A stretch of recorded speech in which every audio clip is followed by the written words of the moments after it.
Juventus then with a 4-1 win. And Gab, how much Pirlo needed his main man back? Yeah, look, I don't sound like a broken record here.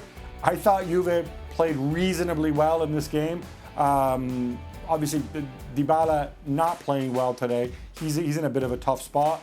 And obviously the midfield could be better, but against an opponent like Spezia, who are simply not very good, I thought they had the run of the game in the first half, should have scored more.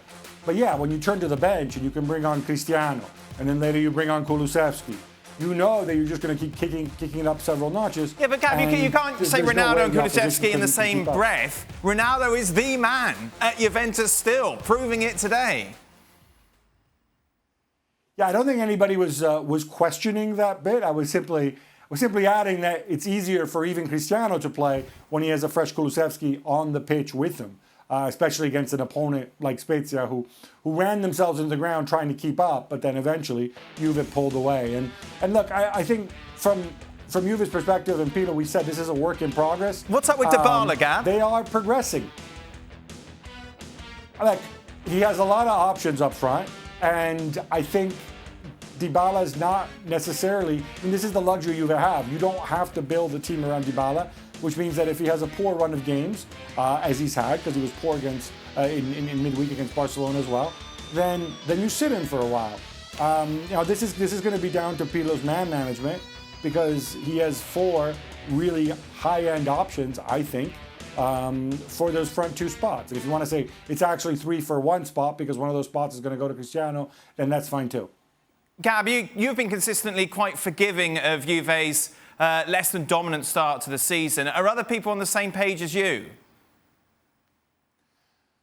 Look, there's a portion of Juve fans who really buy into that line, which their former president and star striker Gianpiero Boniperti trotted out, which I think he's borrowed from I think it was Lombardi, the Green Bay Packers coach, which is that winning isn't everything, it's the only thing, and ha ha ha, and they wrap themselves up in results.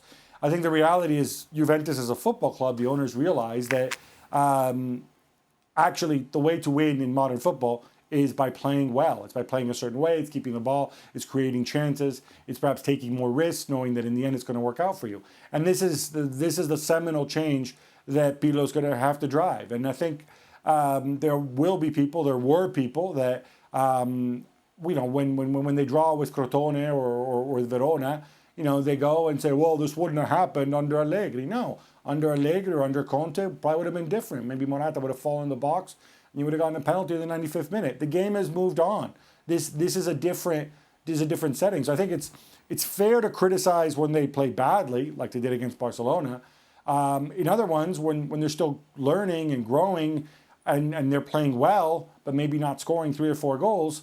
I think it's fair to also ask for a little bit of patience. The guy hasn't been in that job that long.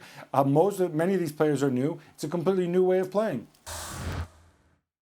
Thanks so much for watching ESPN on YouTube. And for more sports highlights and analysis, be sure to download the ESPN app. And for premium content and live streaming, subscribe to ESPN Plus.